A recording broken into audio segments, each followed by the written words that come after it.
Naman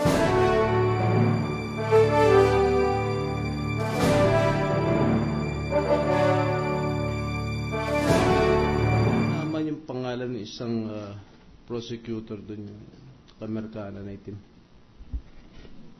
Yes.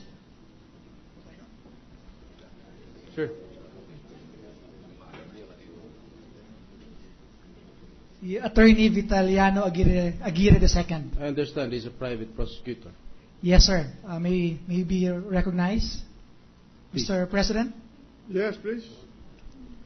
Ginoong Aguirre, kanina ho, nung nagsasalita si Senadora Miriam Defensor Santiago, mulat sa poll, nung tumayo si Senadora Miriam Defensor Santiago, hanggang natapos si Senadora Santiago, ay nakalagay po ang inyong kamay sa inyong tenga.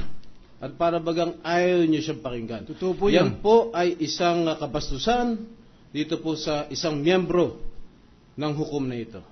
Kung yun pa, kung kayo naman po ang nagsasalita at kami naman po ay gumanon, ano ho ang inyong mararamdaman? Alam po, totoo po yun. Sapagkat nasasaktan na yung tainga ko.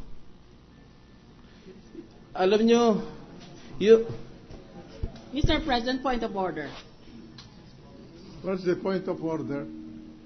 I charge this private prosecutor with complaint of this impeachment court. I have the evidence right here, taken in a video by Senator Alan Cayetano. And to say, nasasaktan ng tenga ko should have been cause for you to walk out of this courtroom with permission of the court. But you cannot make those contemptuous gestures in front of a judge and get away with it. I submit, Mr. President, that this should be taken up. To be fair, I'll give the counsel a chance to explain himself. Your Honor, kasi po, sinasabi ng kagalang-galang na hukom na ngayon lang daw po nangyari na ang isang complaint ay wini-withdraw or ng prosecution or ng sino man. Pero yan po ay natural po yan sa court practice. Nangyayari po yan araw-araw naman nagwi-withdraw ang isang abogado ng kanyang complaint or ng part na complaint nag-a-amend. But the fact, Your Honor, please, that this is the first time that I experience in my 40 years of practice na ang isang judge ay nagle-lecture sa mga abogado. Hindi po ata tama yung mga ganun eh. bakit hindi ho kayo tumayo nung nagsasalita si Senadora Miriam para mag-object? Hindi po ako, wala po akong karapatang mag-object sapagkat kung kailangan pong i-recognize muna ako ng kagalang-galang na impeachment court nito upang masabi ko kung anong nasasaloob ko. Pero nang nandito na po ako ngayon, hindi sasabihin ko po ang nasasaloob ko. All right. Mr. President, I reiterate my motion to cite for contempt by the impeachment court, not by me, but by the impeachment court. Imagine if all the lawyers did that in front of the impeachment court, if one of the senator judges took the forum to express his opinions. Kasi salungat sa gusto mo, kaya ayaw mo pakinggan. Kung ayaw mo pakinggan, umalis ka sa korte. Aalis na nga po sana ako eh, kaya lang... Granted! If that is in the form of a motion, go ahead! Nangahamon ka. Aalis na po ako. Dito ako nakaupo eh. Gaganyan ka sa akin. May I suggest that... And it's on video. May I suggest that let us be calm in this proceeding and deal with one another in a fashion that will not create an impression before the people that we are not following the right norms. Please May I say something, Mr. President? explain yourself. Kung nakasakit mo po yung isang aktuasyon ko po, I really did it purposely. Because totoo naman po na talagang shrill ang voice na nasasaktan ng tainga ko eh. Ang kuwang ko lamang po ay dapat po lamang na kahit ang mga senador, mga judges at kami mga hamak lamang prosecutor dito, ang pinaka-importante po sa isang tao ay respeto. Ang nagdedemand, kung nagdedemand ka ng respeto, dapat respetuhin mo doon itong mga abogadong ito sapagkat yung human dignity wala pong Now katulad he's diyan. lecturing me. Trial suspended for several minutes. Trial resumed. Mr. President, may we recognize Senator Pia Cayetano? The gentle lady from Taguig. Thank you, Mr. President. Mr. President, a number of bar examinees passed the bar exams today, and they look upon this impeachment court as a shining example, I would like to think, of what the law practice is supposed to be like.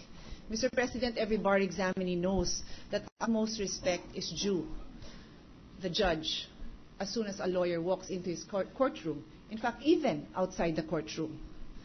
A lawyer may disagree with the court, Your Honor, but he is not. He is never allowed to display such arrogance and disrespect towards the court.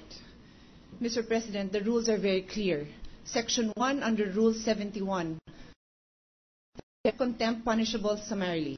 A person guilty of misbehavior in the presence of or so near a court as to obstruct or interrupt the proceedings before the same, including disrespect towards the court, may be summarily adjudged in contempt by such court and punished by a fine not exceeding 2,000 pesos or imprisonment not exceeding 10 days or both, if it be a regional trial court or a court of equivalent or higher rank, or a fine not exceeding 200 pesos or imprisonment not exceeding 1 day or both, if it be a lower court. Mr. President, I second the motion of Senator Miriam Defensor Santiago to hold the lawyer in contempt.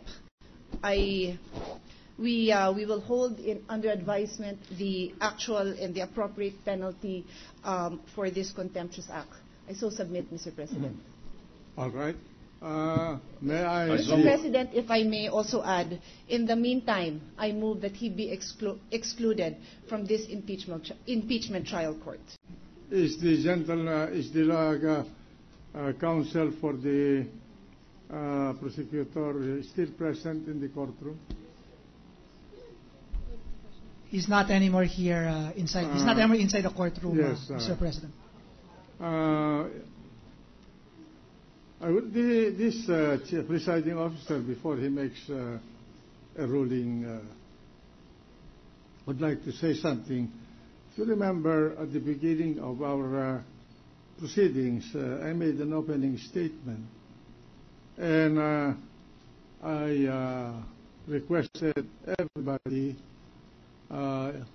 especially the lawyers on both sides, because I know that it is not far-fetched that things like this would come before us, considering the passions, the heat, the intensity of emotions that will arise in the course of this proceeding.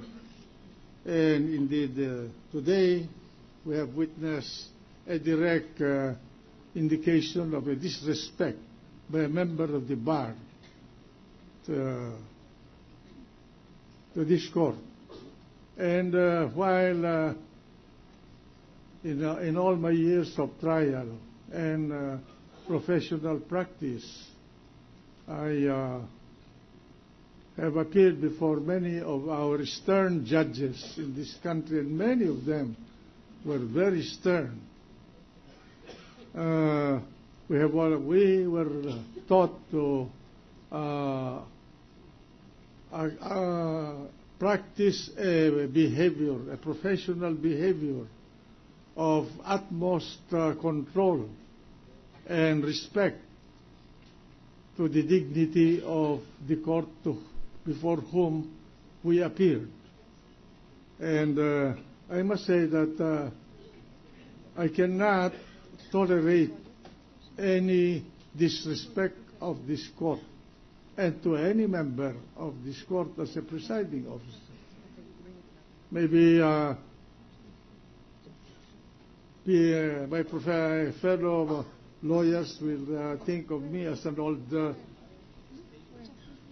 head in this profession, the traditionalist, but that is the norm that I have learned from my first year in College of Law of the University of the Philippines all the way to the time that I entered public service.